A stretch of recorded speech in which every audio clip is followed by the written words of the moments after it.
नमस्कार, आपके साथ मैं अदिति त्यागी हूं और अदिति की अदालत में आज सुनवाई है सियासत की, हमारे नेताओं की भाषा की, उनके आचरण की और ये भी कहें कि उनके अहंकार की। खबर से तो आप वाकिफ ही हैं कि कांग्रेस के नेता और प्रवक्ता पवन खेड़ा को आज दिल्ली एयरपोर्ट से गिरफ्तार किया गया। दिल्ली पुलिस ने उन्हें प्लेन उड़ने से पहले नीचे उतार लिया और असम पुलिस को हैंडओवर भी कर दिया। पवन खेड़ा कई नेताओं के साथ रायपुर में कांग्रेस अधिवेशन के लिए जा रहे थे। उनके गिरफ्तार होते ही सारे नेता प्लेन से उतर आए, रनवे पर ही धरने पर बैठ गए। उधर आसाम पुलिस ट्रांजिट रिमांड के लिए खेड़ा को द्वारका कोर्ट लेकर पहुंची, लेकिन कांग्रेस ने भी फुर्ती दिखाई और सुप्रीम कोर्ट जाकर खेड़ा की गिरफ्तारी पर मंगलवार तक रोक लगा ली। हालांकि सुप्रीम कोर्ट ने एफआईआर क्वैश तो नहीं की, खत्म तो नहीं की, यानी उन्हें परमानेंट रिलीफ नहीं मिला, स्थायी राहत नहीं मिली है। हाँ, ये जरूर हुआ है कि उन पर जो 3 जगह एफआईआर हुई है वो क्लब कर दी गई, यानी अब एक साथ सुनवाई होगी। तो ये तो रही अपडेट जो आज हुआ, जो अभी आपने देखा और सुना। लेकिन अदिति की अदालत में आज बहस इस पर होगी कि जिस तरह से पवन खेड़ा के प्रधानमंत्री और उनके पिता को लेकर बयान था, उसे जायज ठहराना क्या कांग्रेस पार्टी को शोभा देता है? क्या ये गलत परंपरा को बढ़ावा देना नहीं है? और सवाल ये भी उठता है, ध्यान से सुनिएगा, जिस तरह से प्रधानमंत्री के अपमान पर आसाम सरकार और उसकी पुलिस ने रिएक्ट किया, क्या वो भी अति नहीं थी? क्या पुलिस भी पूरे नियम कायदों के साथ इस काम को नहीं कर सकती थी? क्योंकि सुप्रीम कोर्ट से खेड़ा को जो राहत मिली वो तो यही बताती है कि कार्रवाई में थोड़ी हड़बड़ी जरूर थी। हमारे साथ 2 खास मेहमान हैं। हमारे साथ कांग्रेस पार्टी का पक्ष रखने के लिए डॉक्टर उदित राज हैं और बीजेपी का पक्ष रखने के लिए हमारे साथ मुकेश त्यागी हैं। आप दोनों का ही बहुत बहुत स्वागत है। पहला सवाल तो मुकेश त्यागी जी आप ही से, और सवाल ये है, सुप्रीम कोर्ट की 3 जज बेंच, जिसमें से एक लाइन में आपके सामने जरूर रखना चाहूंगी, जिसमें ये कहा गया, we accept that taken on their face value the spoken words don't lead to the sections invoked in the FIR. यानी जो पवन खेड़ा पर आरोप लगे और जो सेक्शंस पुलिस द्वारा लगाए गए वो मैच नहीं करते हैं, कॉरेस्पॉन्ड नहीं करते हैं, और ये बड़ा आधार बना आज पवन खेड़ा को राहत मिलने का। देखिए, सुप्रीम कोर्ट का जो आदेश हुआ आदिति जी, मैं उसका सम्मान करता हूं, लेकिन अगर आप पूरा ऐतिहासिक तरीके से देखें किस प्रकार से कांग्रेस ने मोदी जी को लगातार गाली देने का काम किया है, मैं समझता हूँ एक प्रधानमंत्री की पोजीशन की एक गरिमा होती है, उसकी अंतर्राष्ट्रीय छवि होती है, राष्ट्रीय छवि होती है। वहाँ पे आप राजनीतिक शीशे चश्मे से देखेंगे और उनकी लगातार पार्लियामेंट और पार्लियामेंट से बाहर उनकी बदनामी करते रहेंगे, तो मुझे तो एक शेर याद आ रहा है कि मेरा अज़्म इतना बुलंद है कि मुझे पराए शोलों से डर नहीं, मुझे खौफ है आतिश गुल से ही, कहीं चमन को जला न दें। तो ये जो इस प्रकार के लोग जो होते हैं, उनकी जो प्रतिबिंबित होती है वो पूरे अंतर्राष्ट्रीय स्तर पर इनकी धूमिल की जाती है। जहां G20 की प्रेसिडेंटशिप प्राइम मिनिस्टर को मिल रही है, नहीं वहीं सर, पर आज आप एक कांग्रेस देखिए पार्टी तार ने किस 3 प्रकार आरोप से आप पर बिंदु लगाए, जुड़े मैं हुए हैं। तीनों आरोप आपके सामने रखूंगी सर। और यहाँ पर अदिति की अदालत में भी जो आरोप पत्र होता है वो पढ़ने से पहले पवन खेड़ा का वो विवादित बयान हम आपको सुनवाते हैं, जिस पर ये पूरा ड्रामा हुआ। ये बयान दरअसल 17 फरवरी को उनके महाराष्ट्र में की गई प्रेस कॉन्फ्रेंस का हिस्सा था। सुनिए जरा। जब नरसिम्हा राव जी जेपीसी बना सकते थे, जब अटल बिहारी वाजपेयी जी जेपीसी बैठा सकते थे, तो नरेंद्र दामोदर दास मोदी को क्या प्रॉब्लम है? गौतम दास है, दामोदर दास, सॉरी, नाम भले दामोदर दास है, काम गौतम दास का करते हैं।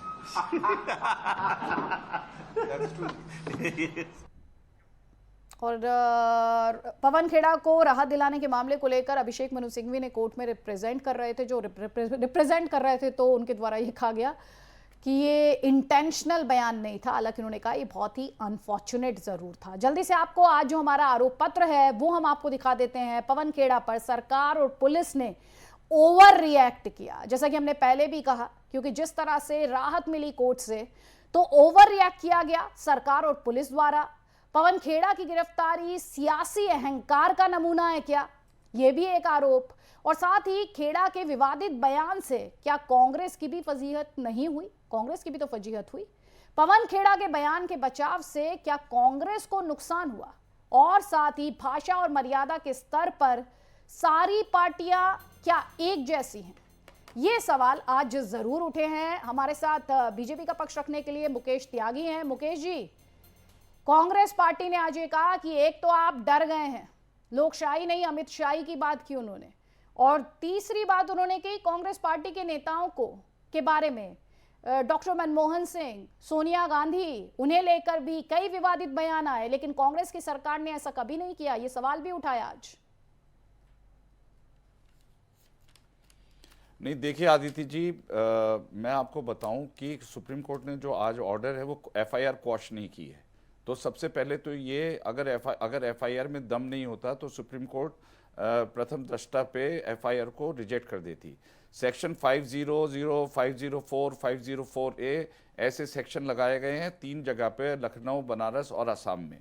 तो ये जो, अगर एफआईआर रिजेक्ट हो जाती तो मैं समझता हूँ कि सुप्रीम कोर्ट ने इस पे करारा प्रहार किया है। लेकिन सुप्रीम कोर्ट ने रिलीफ दिया है उनको। हो सकता है प्रक्रिया उन्होंने कुछ तेजी से की हो, लेकिन जिस प्रकार से पवन खेड़ा जी ने, जिस प्रकार से पाखंड से और आडंबर से, और किस प्रकार से प्रधानमंत्री के पिता का नाम का उपहास किया है, हंस करके बोले हैं वो, अच्छा ये गौतम दास, मतलब आप पिता के ऊपर इस प्रकार का प्रहार कर रहे हैं।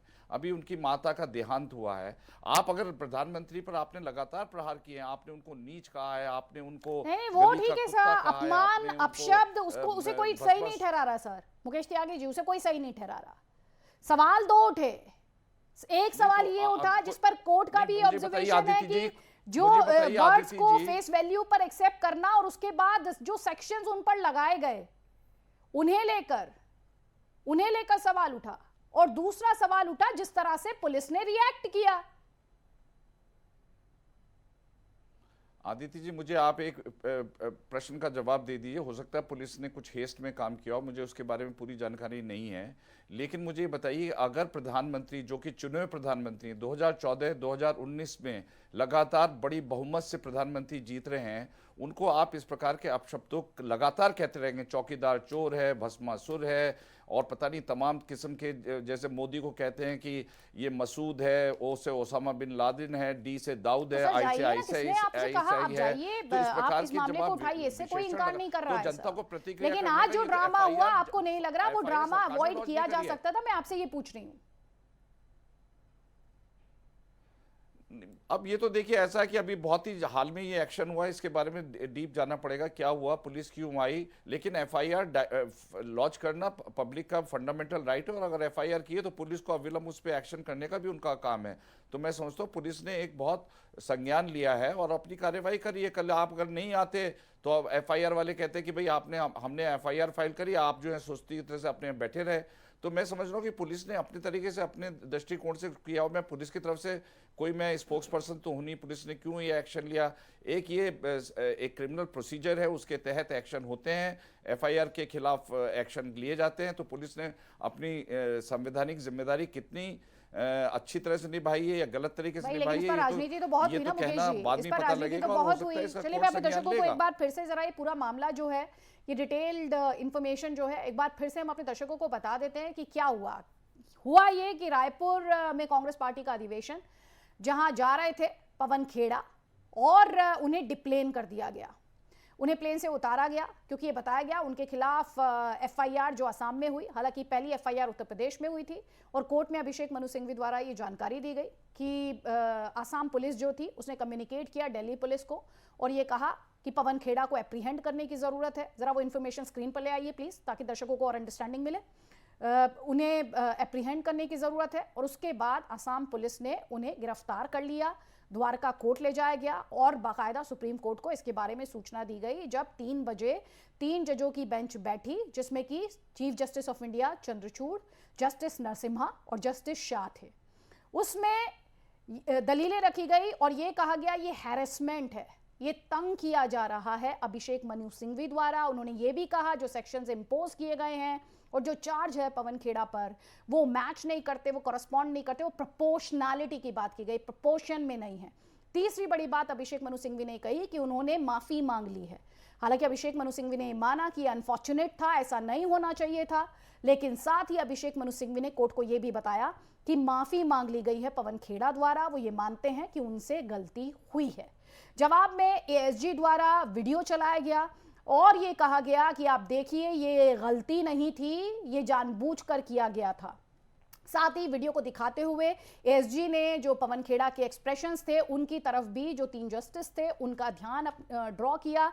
लेकिन आखिरकार पवन खेड़ा को अंतरिम जमानत मिली और साथ ही नोटिस इशू किया गया यूपी पुलिस और असम पुलिस को, जिसमें से असम पुलिस को जो नोटिस इशू किया गया वो एसजी द्वारा रिसीव किया गया। अगर आईपीसी के सेक्शंस की बात यहां पर की जाए तो सेक्शन 153A, 504, 505B, 120B और आईपीसी के इनके तहत एफआईआर दर्ज की गई थी। लगातार पॉलिटिकल रिएक्शंस आए हैं, जरा सुन लीजिए। अभी देखते हैं, ये लंबी लड़ाई है, लड़ने को तैयार है। अभी देखते हैं, ये लंबी लड़ाई है, लड़ने को तैयार है। हिटलर शाही का, पुलिसिया गुंडागर्दी का, मोदी शाही का एक अनूठा उदाहरण प्रजातंत्र की दिन दहाड़े हत्या का इस देश ने देखा। पवन खेड़ा का कसूर क्या है? उन्होंने एक पत्रकार वार्ता में केवल और केवल नाम लिया था। हम ये इस सच्चाई से लड़ेंगे, हम सच्चाई के सिपाही हैं और ना वो हमारी आवाज को दबा पाएंगे, ना वो हमारी आवाज को रोक पाएंगे। हम कानूनी तरीके से भी और राजनीतिक तरीके से भी इस पुलिसिया गुंडागर्दी से जोर से लड़ेंगे। हमारी आवाज बुलंद रहेगी। ये तानाशाही नहीं तो और क्या है? ये बात करते हैं अभिव्यक्ति की आजादी की, ये आपकी अभिव्यक्ति की आजादी की असलियत है। और अगर आपको एक्शन लेना ही है अब शब्दों पर, तो खूनी पंजा पर, कांग्रेस की विधवा पर, जर्सी गाय पर, 50 करोड़ की गर्लफ्रेंड पर, रेनकोट पहन कर नहाते हैं हमारे प्रधानमंत्री को कहने पर पहले नरेंद्र मोदी जी को गिरफ्तार करिए और फिर किसी के खिलाफ एक्शन लीजिएगा। एफआईआर की कोई कॉपी शो नहीं कर रहे हैं, डीजीसीए के जो रूल्स हैं उसको फॉलो नहीं कर रहे हैं। सीधे सीधे कहने कि हमें वर्बली कहा गया है असम में एफआईआर है, यहाँ एफआईआर है और हम ले जाएंगे। ये पूरी तरह से नियम कानून संविधान के खिलाफ है। भारतीय जनता पार्टी इस महाधिवेशन से बेहद डरी हुई है। किसी न किसी माध्यम से इसको डिस्टर्ब करना चाहती है, असफल करना चाहती है। लेकिन मैं कहना चाहूंगा कि कांग्रेस के कार्यकर्ता और आयोजन समिति के सब साथी इससे और मजबूती के साथ उसमें डटे हुए हैं और देश भर के जो कार्यकर्ताओं के जो संदेश आ रहे हैं वो यही है कि यह महाधिवेशन सफल होकर रहेगी। ये इतना बड़ा अपराध तो नहीं है कि आप प्लेन्स उतार लें। और जहाँ तक कि भारतीय जनता पार्टी के लोग शुरुआत तो इन्होंने की, सोनिया जी के बारे में पता नहीं क्या क्या कहा और राहुल जी के बारे में क्या क्या नहीं कहा, हमारे पूर्व प्रधानमंत्री मनमोहन सिंह जी के बारे में क्या क्या नहीं कहा। भारतीय जनता पार्टी की यहाँ स्थानीय के लोग, स्थानीय जो इनके पूर्व मुख्यमंत्री रमन सिंह, मुझे तो कुत्ता बिल्ली चूहा पता नहीं क्या क्या बोले हैं, राक्षस बोला, लेकिन हमने तो कोई कार्रवाई नहीं की। और शुरुआत तो भारतीय जनता पार्टी की तरफ से हुई। ये इतना बड़ा। तो आप देख रहे हैं कि कांग्रेस पार्टी जो है एक के बाद एक इस बयान को डिफेंड करने की कोशिश करती यहाँ पर दिखाई दी और ऐसे बयान अक्सर कांग्रेस पार्टी के लिए बैकफायर करते हैं। पुराने बयान उठाकर देखें तो मणिशंकर अय्यर या फिर दूसरे कांग्रेस नेताओं के इस तरह के बयान कांग्रेस के ही खिलाफ चले गए। इनसे प्रधानमंत्री को माइलेज मिली। वो कहते भी हैं कांग्रेस जितनी गालियां देगी वो उतने ही मजबूत होंगे। गृह मंत्री अमित शाह की प्रतिक्रिया आपको सुनवाते हैं जो पिछले दिनों उन्होंने नॉर्थ ईस्ट में चुनाव प्रचार के दौरान दी थी।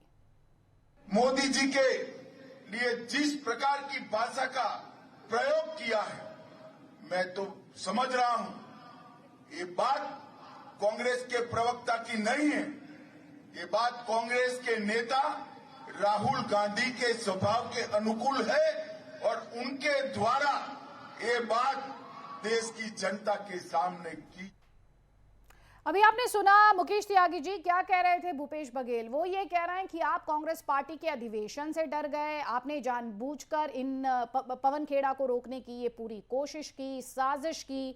और साथ ही कांग्रेस पार्टी के सभी नेता, सभी प्रवक्ता याद दिला रहे हैं कि बीजेपी के नेताओं ने कांग्रेस पार्टी के नेतृत्व को लेकर या पूर्व प्रधानमंत्री डॉक्टर मनमोहन सिंह को लेकर किस तरह की बातें कही थी। वो कह रहे हैं पहले उन पे एक्शन लो। देखिए, एक्शन लेना ना लेना तो ये आपका बुनियादी हक है और पब्लिक का पूरा हक है कि वो किससे उत्तेजित होते हैं, कौन से उनकी भावनाओं को आहत पहुंचाते हैं। तो ये एफआईआर फाइल करना जो है आईपीसी के अंदर इसको रिकग्निशन दी गई है और उसके तहत अगर कोई भी नागरिक अपने बुनियादी हकों का इस्तेमाल करता है तो उसमें कोई गलत नहीं है। जहाँ तक प्रश्न सवाल ये है कि अगर आप देखा जाए तो जो इनकी लव लिस्ट है प्रधानमंत्री के खिलाफ वो लगातार कई साल से चली आ रही है। आप देखिए चौकीदार पहले चोर का है।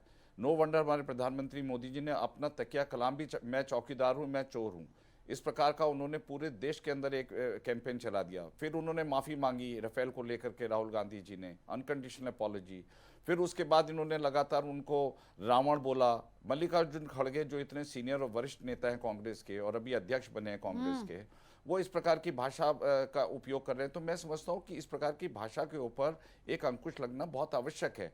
और देखिए, ये तो है नहीं कि बीजेपी ने कोई एफआईआर फाइल की है, ये तो एफआईआर जनता ने करी है। अगर बीजेपी के कोई प्रशासनिक आदेश है तब नहीं, तो लेकिन आप आपके ओपोनेंट्स का तो ये आरोप रहता है ना सर, आपके ओपोनेंट्स का तो आरोप ये रहता है कि आप ही लोगों से एफआईआर करवाते हैं, आप डायरेक्ट नहीं करते हैं, लेकिन आप ही अपने लोगों से एफआईआर करवा देते हैं।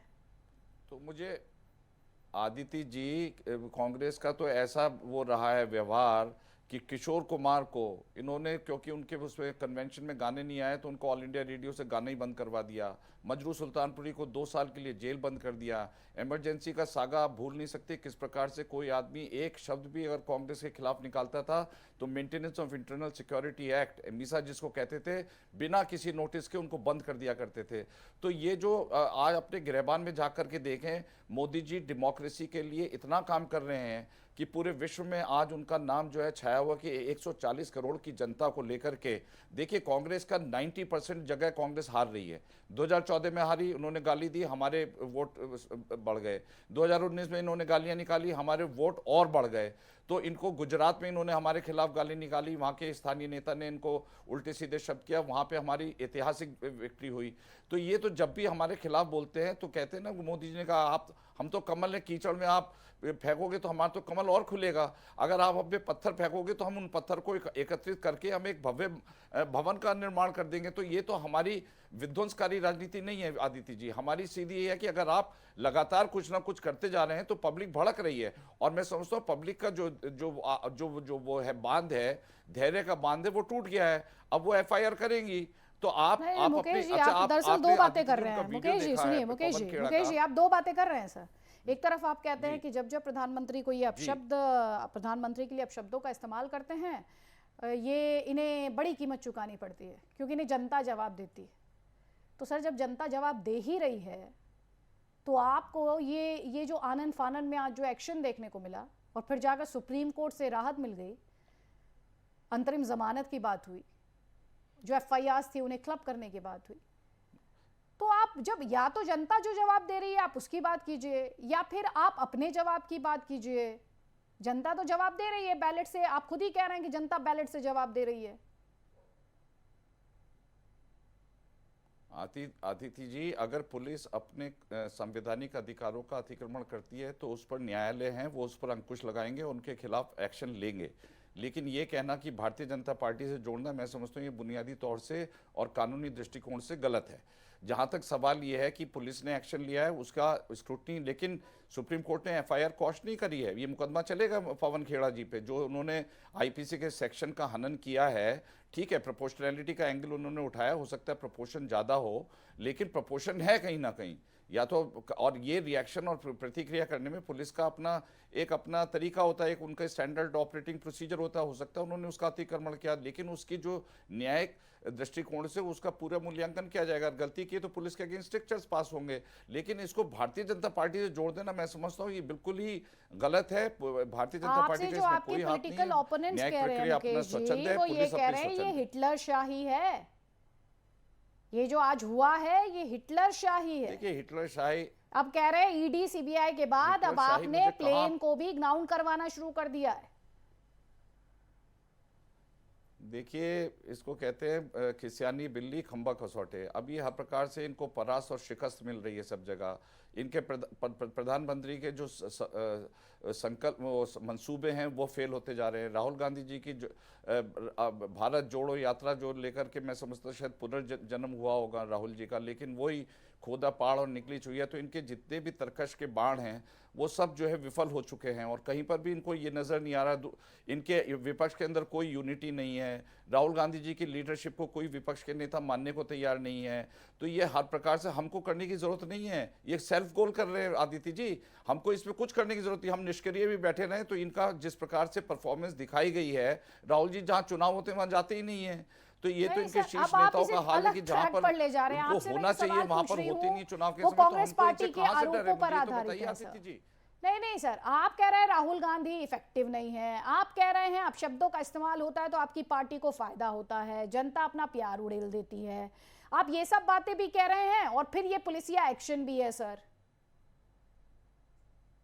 आप खुद ये कहते हैं यहाँ प्रोपोर्शनैलिटी का इशू हो सकता है कि पवन खेड़ा ने क्या कहा और जो सेक्शंस उन पर लगे आईपीसी के, उसमें प्रोपोर्शनैलिटी का इशू हो सकता है। यही तो मैं आपसे कह रही हूँ, पुलिस ओवर रिएक्ट कर गई क्या? यही तो मेरा आपसे सवाल है और आप खुद ये बात मान रहे हैं। अगर आदित्य जी दिक्कत ये हो रही है कि मनोवैज्ञानिक दृष्टिकोण से आप ये समझ नहीं है कि भारतीय जनता पार्टी का इसमें जो है एक प्रशासनिक उनको हिदायत दी गई है, उसके तहत उन्होंने ये प्रतिक्रिया की सर, है। मैं किसी दृष्टि से नहीं समझ रही हूँ गलत सर। बात आपकी पार्टी पर जो आरोप लग रहे हैं वो आरोप आपके सामने रख रही हूँ एक एक करके। ये मैं नहीं समझ रही हूँ, ये आपके ओपोनेंट्स के आरोप हैं। तो उनको या तो एफआईआर करती नहीं पुलिस ने अगर एफआईआर ली है तो उनको एक्शन करना पड़ेगा और उनके ऊपर एक्शन लिया जाएगा अगर वो एफआईआर पे एक्ट अपॉन नहीं करते हैं। ये आईपीसी और सीआरपीसी के सेक्शंस में है, तो ये उनका स्वच्छंद एक्शन है, इसमें बीजेपी का क्या लेने देना, ये मुझे नहीं समझ में आ रहा। बीजेपी पे क्यों प्रत्यारोपण किया जा रहा है? नहीं, ये तो आपके ओपोनेंट्स आप पर कर रहे हैं, कांग्रेस पार्टी कह रही है आप उनके अधिवेशन से डर गए, आप कांग्रेस पार्टी से डरे हुए हैं, इसलिए ये एक्शन लिया गया कि एक प्लेन में आदमी सवार है उसको आप उतरवा रहे हैं। वो ये भी कह रहे हैं कि कितने बड़े क्रिमिनल थे पवन खेड़ा कि ऐसा करने की जरूरत थी। ये सवाल उठा रही कांग्रेस पार्टी। आदित्य जी, आप ये कांग्रेस की अगर उनकी वो बता रही हैं कि उनके ये विचार हैं तब तो ठीक है, लेकिन आप एक इतनी परिपक्व जर्नलिस्ट हैं, मैं आपका बहुत सम्मान करता हूं, और आप अगर ये कहेंगे कि पुलिस और बीजेपी मिली हुई है तो मैं समझता हूँ संवैधानिक दृष्टिकोण से ये बहुत ही गैर जिम्मेदाराना। सर, मैं अपनी राय नहीं रखती हूँ डिबेट में सर, कह सकती है। मैं अपनी राय रखने के लिए डिबेट्स नहीं करती हूँ। आप शायद मेरी डिबेट में पहली बार आए हैं। मैं मानता हूँ आप कभी अपनी राय नहीं रखती हैं। बिल्कुल, जो फैक्ट्स होते हैं वो उठाती हूँ, लेकिन मेरा ये कहना, इस डिबेट में जो फैक्ट्स हैं वो आपके सामने उठा रही हूँ। मेरा यही सिर्फ कहना जो कोर्ट है ने कि कहा, इसको मैं एक बार फिर बीजेपी से से पढ़ मत देती जोड़िए। हूँ, बस, आप जो आप सुन लीजिए ना सर, सुनिए। और दूसरी बात, राज्य में कानून व्यवस्था का जिम्मा किसका होता है मुकेश जी? राज्य सरकार का। पुलिस किसके पास होती है? नहीं, पुलिस किसके पास होती है सर? एफआईआर आप फाइल करने जाएं, नहीं सर, अब आप अभी आप सवाल पूछ रहे थे मुझसे, सवाल का तथ्य पे जवाब ले लीजिए। पुलिस किसके पास होती है आप ये भी सोचिए। जवाब मैं और आप दोनों जानते हैं। राज्य सरकार। अब जो कोर्ट ने कहा मैं उस पर आपसे बात कर लेती हूँ। मैं इसीलिए कहती हूँ कि मैं तथ्यों पर रहती हूँ, तथ्यों पर। और मैंने आपसे जो सवाल पूछे वो कांग्रेस पार्टी के आरोप थे। अब एक और सवाल का जवाब दीजिएगा। और ये सीजेआई ने कहा, ये अदिति त्यागी नहीं कह रही है, मैं एक बार फिर से पढ़ती हूँ, मैंने शुरू में भी पढ़ा था। We also accept that taken on their face value, the spoken words don't lead to the reactions invoked in the FIR. ये CJI ने कहा, ये अदिति त्यागी नहीं कह रही है मुकेश जी। नहीं तो प्रोपोर्शनैलिटी का अगर उन्होंने ब्रीच किया है पुलिस ने तो उन पर एक्शन होगा, और ये तो पुलिस की अपनी जिम्मेदारी बनती है कि किस प्रकार प्रशासनिक अपनी वो कार्यवाही करते हैं। अगर जल्दीबाजी की है उनको नहीं करनी चाहिए थे, और सीजीआई ने अपने रिमार्क को उनका जिम्मेदारी है कहने की, लेकिन एफआईआर कॉश नहीं करी है उनकी, नहीं तो एफआईआर कॉश कर देते। अगर ये ऑफेंस नहीं होता तो सुप्रीम कोर्ट के अधिकार में था, उसको कॉश कर देते तो ये मुकदमा चलेगा। बस ठीक है, उन्होंने शायद जल्दीबाजी करी है या उस पर उन्होंने टीका टिप्पणी करी है, वो सुप्रीम कोर्ट के चीफ जस्टिस का अधिकार है कहना, और कहना भी चाहिए। वो संवैधानिक अधिकारों का रक्षा करना उनके प्राथमिक कर्तव्य है। लेकिन ये कहना कि साहब बीजेपी ने इसको करवाया तो ये गलत बात है। अगर एफआईआर फाइल होती है उस पर प्रशासनिक कार्यवाही होना स्वतः सीआरपीसी और आईपीसी के तहत करना पड़ता है पुलिस को। नहीं करेगी तो आप ही कल बोलेंगे आप पर जो पॉलिटिकल आरोप है वो सवाल मैंने यहाँ पर उठाए, लेकिन राजनीति में मर्यादा की एक सीमा होती है और वो सीमा नहीं लांघी जानी चाहिए। और ये बात किसी एक पार्टी नहीं है, मैं सब पार्टियों के लिए कह रही हूँ। जो कांग्रेस पार्टी सवाल उठा रही है, अगर उसे अपने नेताओं के लिए अपशब्दों का इस्तेमाल बुरा लगा तो फिर प्रधानमंत्री के लिए अपशब्दों के इस्तेमाल को वो कैसे डिफेंड कर सकती है या कैसे जस्टिफाई कर सकती है? इस सवाल का जवाब कांग्रेस पार्टी को भी देना है आज। बहुत बहुत शुक्रिया मुकेश जी इस डिस्कशन में शामिल होने के लिए।